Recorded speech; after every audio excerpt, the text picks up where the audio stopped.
Welcome to a new edition of the Famous Interviews with Joe Dimino. On this episode, we talk with pastor, entrepreneur, podcaster, and transformative leader NaRon Tillman. His journey is as inspiring as his message. Growing up in the bustling and diverse streets of New York City, he faced numerous challenges that forged his resilience and fueled his passion for uplifting others.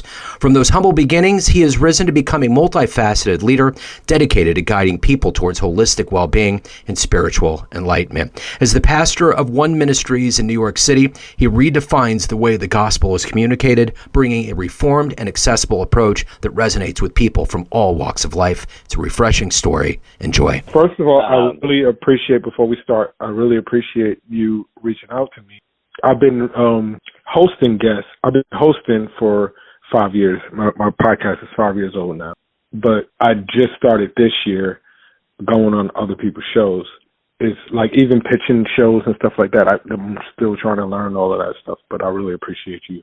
Yeah, I'm looking forward to digging into your life as a transformational coach, and I'd like to begin our journey with 4.5 years ago, this COVID thing was happening. We didn't know, all the ramifications, how we were going to get out of it. How did you survive that time period, and how did it change the way that you do things now? Oh, I got COVID coming from Kansas City. Didn't know what it was. I was the last meeting that we had. We went to a steakhouse because although I teach yoga and everything else, every now and again I have to have a good steak. And they said, "What do you think about this COVID thing?" And I'm like, I didn't know. I didn't hear about it. But that was the night that Trump was being before Congress for impeachment. So I stood in the airport. My flight was delayed. I stood in the airport watching the impeachment. 2 days later, I flew back in. It was a Friday. I did church on Sunday. And when I got in the car, I was like, I haven't had an asthma attack in years. But my chest feels so tight. This is before it went rampant. I was taking Advil and NyQuil because I had a headache, but my chest was hurting and I didn't know what to do. By Wednesday, I crawled to my space where I do my yoga at, and I said, I have to move, because I remember laying in the bed saying to myself subconsciously, I feel like I'm about to die. So that was life-changing for me. Wow.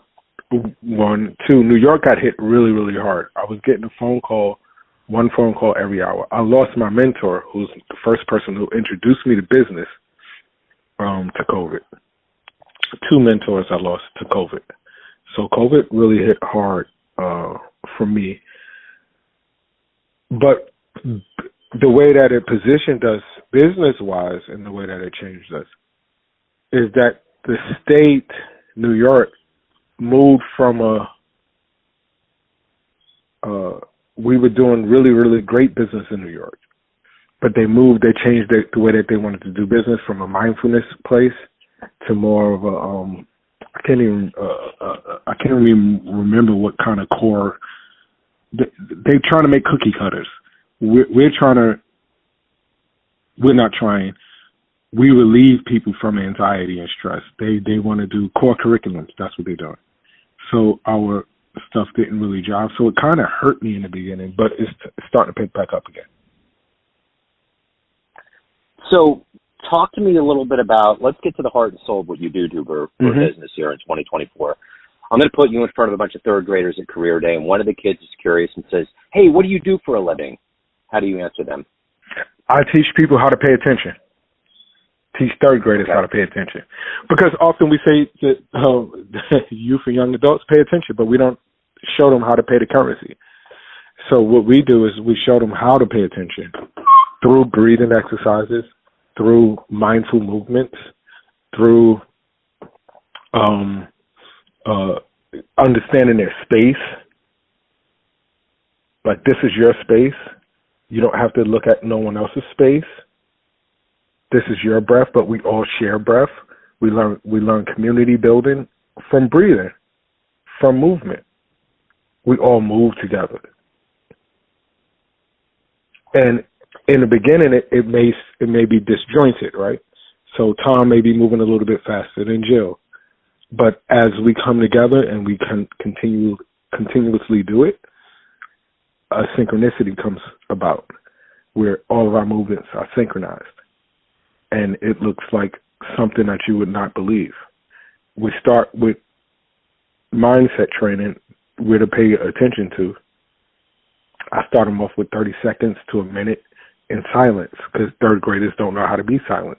But by the time I'm done with them in the 6-week course, I got them doing a full 10 minutes, 15 minutes of silence. Wow. So when you were in that position in the third grade, what was your dream? What did you want to be when you grew up? Successful. I used to get in trouble because it didn't matter to me what I wanted to be. I never let nobody box me in. They used to ask me that in church. They would ask me that in school. What do you want to be when you grow up? Successful. I never wanted to be a basketball player. I never wanted to be, or just wanted to be successful. I knew I didn't want to be poor. So take me back to where you were born and raised. What were these seeds that were put into you to help people? Because you're in the business of giving a lot of yourself to help people get to another place. How did this happen? How did you evolve into who you are today? I grew up in a crack era in the New York City housing projects. So there was no role models. My grandmother was an evangelist in church. She was what they call a pew baby. She took me to church every time it was open. My friends used to laugh at me. I was the guy playing basketball waiting for the church van to come, or my ride to come, in my church shoes. That's what you call it. I'm right out here with his church shoes on. And so I guess the church kind of guarded me, but I got caught up in that crack era. I got caught up in fast money. I got in trouble with the law when I was 19. Nothing dramatic. I didn't do years and years in prison, but I knew from the first day I stepped my foot in those cells that this life wasn't for me. I'm 120 pounds. These guys are real big. And I knew I had a greater purpose in life. I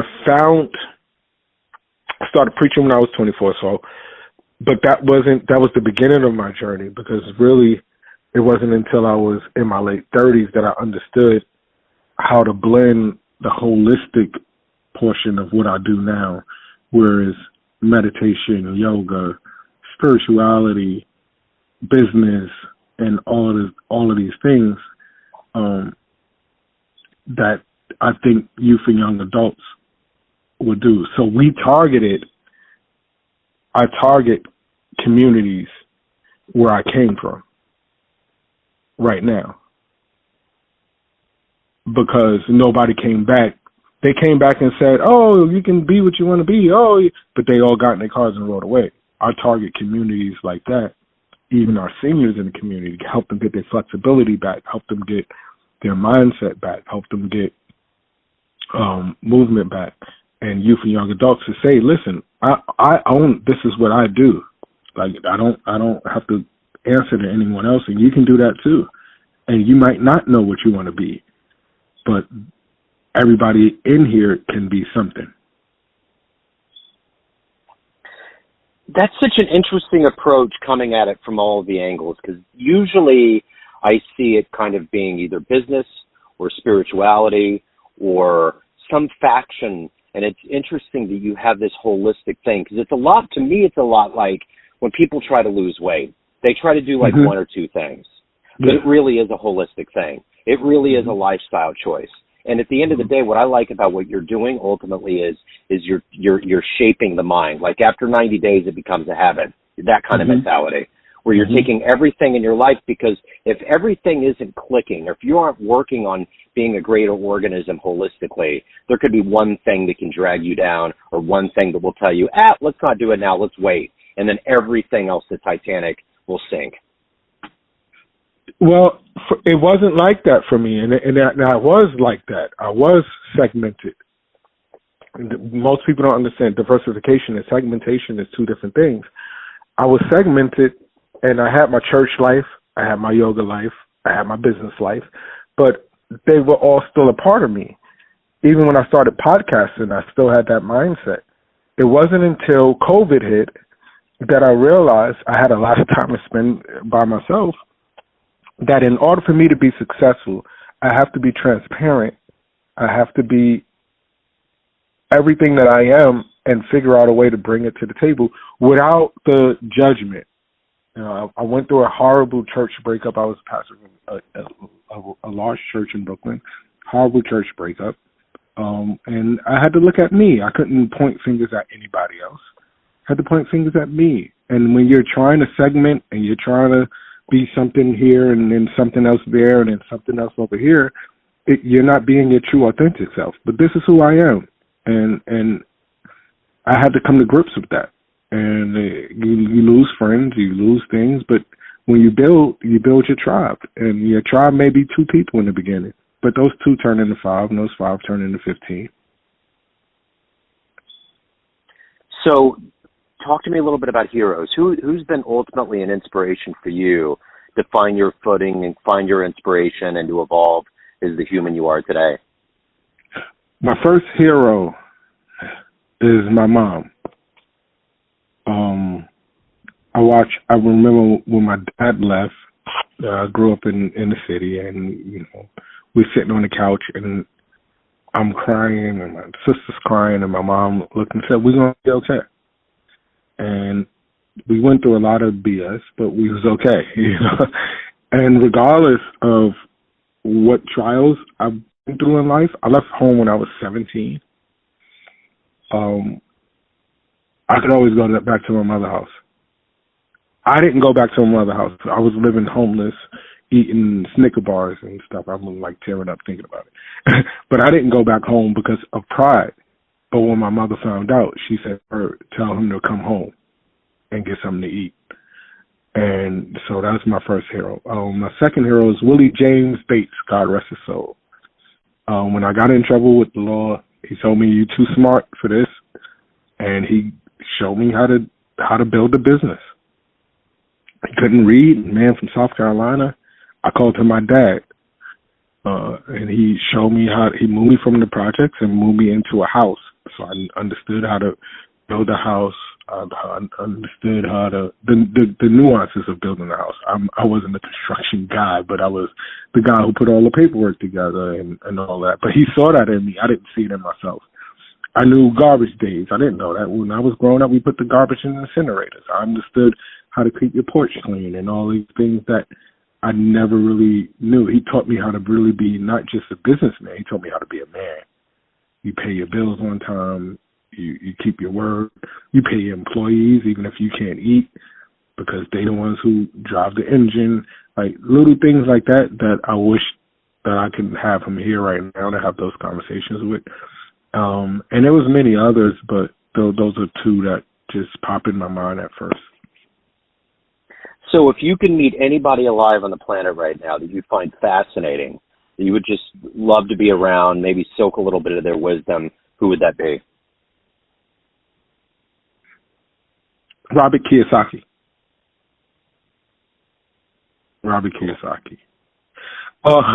Because when I got introduced to the whole rich dad, poor dad thing, it reminded me of my personal life. But the way that he has isolated himself and his wisdom. One of my mentors, his name was Gene Ruffin, so I was able to sit down with a billionaire. And right before he died, with COVID, we went to the Regis Hotel. This is the first time I've ever been in this. I'm like, wow, this is shouting. He said, order what you want. And he gave me 60 minutes with him. And he said, ask me anything that you want to ask me. And the only thing I could think to ask him was poor questions. And at the end of the meeting, he said, you still got a poor mentality. And I wasn't offended, but I didn't understand what he was saying because I thought I was asking the questions. Like he came through X amount of divorces. He came through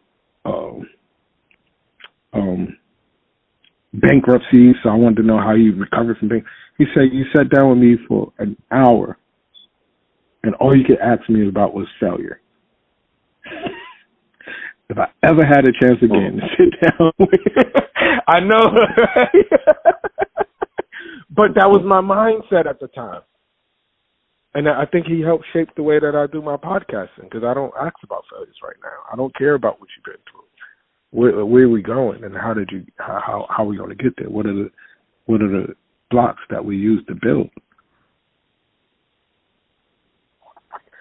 So what is it ultimately every day that gets you up to do this work that you do? Because it's not just a job. Between your podcast and what you're doing to help people get to a better place, to breathe and to think clear, what is that for you that helps people but also holds enough back to evolve as a human yourself? When I was 34, 35, 36, I don't know what year it is, so I'm giving out all of those years. I'm 49 now. I had high blood pressure. I had high cholesterol. I was going through a separation, divorce, whatever it was that me and my family was going through. I was losing everything, and I was losing my mind. This is the second time in my life that I lost everything. I felt like I was losing everything, and then eventually I would. And I was selling the yoga program, but I wasn't doing the yoga. And I said to myself, I'm going in these schools and I'm telling everybody, I'm pitching the program because we have employees and stuff. They would teach, but I was a good sales guy, so I'm pitching this program, but I'm not doing it. And then I got on the mat and I started doing it. And excuse my language, can I curse? Absolutely. I said, "Oh shit, it works."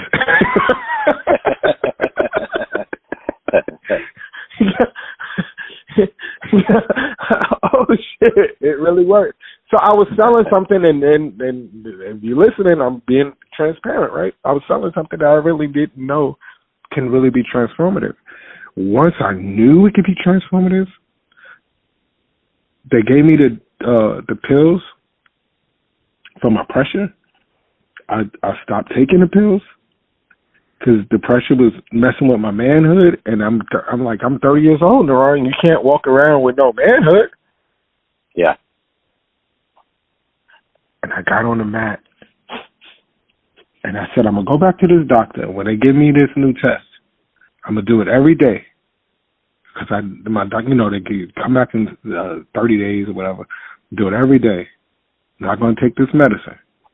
She said, "Oh wow, the medicine is really working. Look at your chart." I said, "Hey doc, I'm gonna be honest with you. I ain't taking that medicine. I'm doing yoga and I'm breathing." She said, "Oh yeah, that's a very good." I said, "Well, why the hell you ain't tell me that in the beginning? You have me running around with the soft wood." And I made up in my mind from that day that I was going to go into the community myself, not just as a sales guy, but as a teacher, and let the people know that you can get your life back. And that was my why. And I've never shared that with anybody. Wow. No, I appreciate that. Yeah, and I'm curious, speaking of going through things that are revelatory, that are hard, and the result is positive, talk to me a little bit about a client or a period in your life as a professional where you really had to go through and it really made you grow and find your voice today, find where you belong in this world. All right, so I got to go back into my 20s. We built a construction company. I told you my first business was construction. I've been in business since I was 19. I don't know how to work for other people. I'm horrible. I can collaborate, but I'm a horrible employee because I'm always going to try to figure out a way to do it better, faster, more efficient. So we built a construction company. I was doing commercial contracting. And we had $250,000 in the bank. We was doing all of these huge projects, $1 million worth of contracts. We lost everything in a matter of 2 weeks. One of our partners took all the money out of the bank, and I know everybody makes fun of this Trump University thing. I was spiraling out of control. We have no money. We were a house in foreclosure, the same house that the guy who took me off the streets put me in foreclosure. And I didn't know what to do because most people think that if they make money in business, they're successful. Making money don't make you successful. Knowledge make you successful. The money may come later. Anyway, Lost everything. I took the class on Trump University, and and I knew I wasn't going there to get a degree. I don't know how people thought that because he used the word university, I'm not a Trumper or anything like that. I just know I went through this experience, right? And I knew that I wasn't going for a degree. I was going for knowledge because I didn't know what I was doing and didn't know where to go. So I did the Trump University thing, paid the money, and they asked the question. Peter Conti, one of the teachers, was teaching, and on the back he said, "Same question that you asked, a big distraction, and then flip the page over. What could you have done to avoid it?" Now, here was the aha moment for me. On the other side, I blamed everybody else. This motherfucker was taking my money and this one and that one, the contract. You know what I mean? Like, I had a whole lot to write. When he said, what could you have done to avoid it? I never stopped to ask myself that. And now this is early in my business career. It's the first time that I had accountability because I was used to pointing fingers at everybody else for my condition. Grew up in the projects. My father left. I had all of the ingredients to be a horrible person. And the first time I had to stop and ask myself, what could I have done? And you know what? I didn't have an answer. And that page stayed blank for 2 weeks because I never stopped and made myself accountable. And that was my aha moment. And that's when I became accountable. And I had to go back to that page and I had to write some stuff on there because I couldn't submit it with nothing because I was accountable. It wasn't the partner's fault. It wasn't the contractor's fault. It was my fault. I didn't know what I was doing at the table. And I teach people that if you're at the business table amongst sharks, they're going to look for the little fish. They're going to look for the ignorant guy. They're going to look for the tadpole because they all want to eat. They come there to do business. You can't get mad at them because they took advantage of you when you came to the table not knowing what you was doing.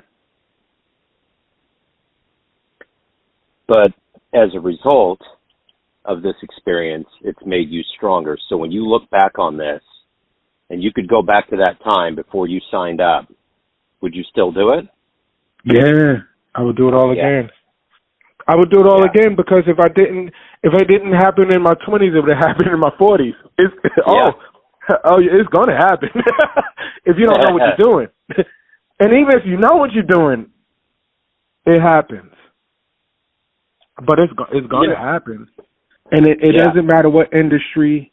And I know people, not my industry. It doesn't matter the industry. It don't matter if you sewing towels or making beds. It happens. It happens in business. You always got somebody who knows a little bit more about the industry than you do. And all they do is just motivate you to get up off your behind and learn more. A little motivation ain't hurt nobody. No. But other people quit. Other people quit. Yeah. And that's how you separate. You know what COVID did? When COVID happened, everybody was a coach. Everybody was a business owner. I didn't get no PPE loan. I've been in business since I was like, I don't take money from the government. I want nobody racking through my records, right? But now the real coaches are still coaching. The real podcasters are still podcasting. Everybody else who was novice and thinking about it and going through it because they had time on their hands, they went back to work. Yeah. Yep. So after all of these evolutionary steps in your life and where you are today, when you look back, what are you ultimately the proudest of? That I reconcile with my family. That I'm able now, we're talking about that segment, I'm able now to include my wife in my businesses and say, hey, we want to do this together, as opposed to putting other people before. And when you're doing it, you don't really realize it until you start losing it. So somebody's out there and you think that everybody around you, they're helping you and your wife don't get it or your husband don't get it, they don't understand. Just sit down the same way you coach everybody else, coach them up. because at the end of the day, I met my wife when I was in college, 17 years old.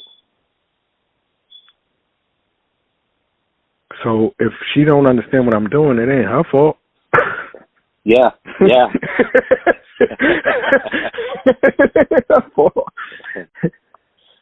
So that was my biggest accomplishment.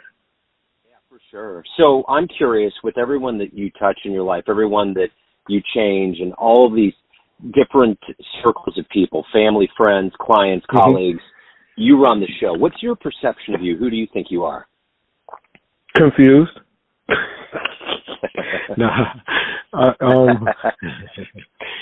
It's a lot. I get my phone doesn't stop ringing. I learned how to separate a lot of things. I don't pastor traditionally anymore because I wanted to focus on my first ministry, which is my family.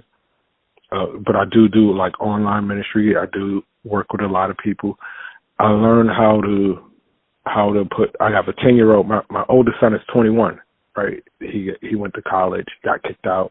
My daughter, I just dropped her off at college, Howard University, with a scholarship. So I learned how to parent better. So I learned that I'm not complete. If you would have talked to me when I was 30, I told you I had all the answers. I learned I don't have all the answers. I listen to my kids. I listen to the people that I employ. I listen to the people that I work with. Before, I would just give instructions. Now I listen more. I hope I answered your question. Yeah. No, I love that. Absolutely. And, I don't want to make this conversation at all political, but I got to say, with the Trump University story you had, my father-in-law in Kansas City years ago, Trump, when he was just a business guy, came to town and had an event where he was selling something that had to do with telecommunications. And it cost a lot to get in. They just promised this thing was going to be the greatest thing in the world. And it tanked. It tanked the minute he walked off the stage. So I think what people need to understand in the world right now is they need to understand who we're dealing with. Because in just what you said and just this example here, there's a caliber, there's a depth that we need to be looking for in people that we're expecting great things out of. Yes, yeah, and I was a part of that too. I remember I can remember the company name because of telecommunication. But so I did well in the immediate because my wife, her family is from another country, and at that time, you were able to sell cards for. Remember, you used to have to pay more to make overseas calls or go get a card. So I found my niche by selling. They had the cards, which was cheaper than what we would buy outside. So that's how I found my niche. And everything has a niche, but that was also too a scam. That's it. That's the whole bottom line. Yeah. That's the bottom line. What it is. Yeah, it's a scheme. Yeah. Yep. Yeah. So, hey, man, if anyone wants to tune into your podcast, they want to reach out, hire you, any of the good business, where can they go? Yeah, so Walk in Victory podcast, and we stream on every platform. On any social media handles, it's Walk in Victory, or my name, personal name, NaRon Tillman. That's my personal name. You can reach out to me there. And we're in the midst. We're in the midst right now. I'm redoing all of the branding for Urban Yogis, which is the company that I run. So we're doing that now. I think it's urbanyogis.me or urbanyogis.com. It's walkinvictory.me. So we're redoing all of that stuff now. And I'll send you all of the links once they're up. And I really, really appreciate you inviting me onto your show, and I would always come back again. Oh, man, absolutely. And if you ever need anything out of me, please do. This has been enlightening and wonderful. You're a great man. Thank you, sir, for your story and for your time. It's been revelatory. Thank you. And if I will have you on my show. You're always at the top of the list on Podmatch, man. you gotta show me how do you do that. It's sweat, and just this whole time that you talk, you're out there sweating, and that's all it's about. It's the good sweat. Yeah, it's the good sweat. Yeah, thank you, bro. Thanks for tuning in to another famous interview with Joe Dimino, where we cover the world of art, literature, business, spirituality, music, and more from around the globe. Our esteemed theme music was composed and produced by the great E.E. Pointer of Kansas City's River Cow Orchestra. If you want to hear more interviews, visit the Famous Interviews with Joe Dimino channel on YouTube. You can also find us on Spotify and Apple Podcasts. Thanks again for listening, and until next time.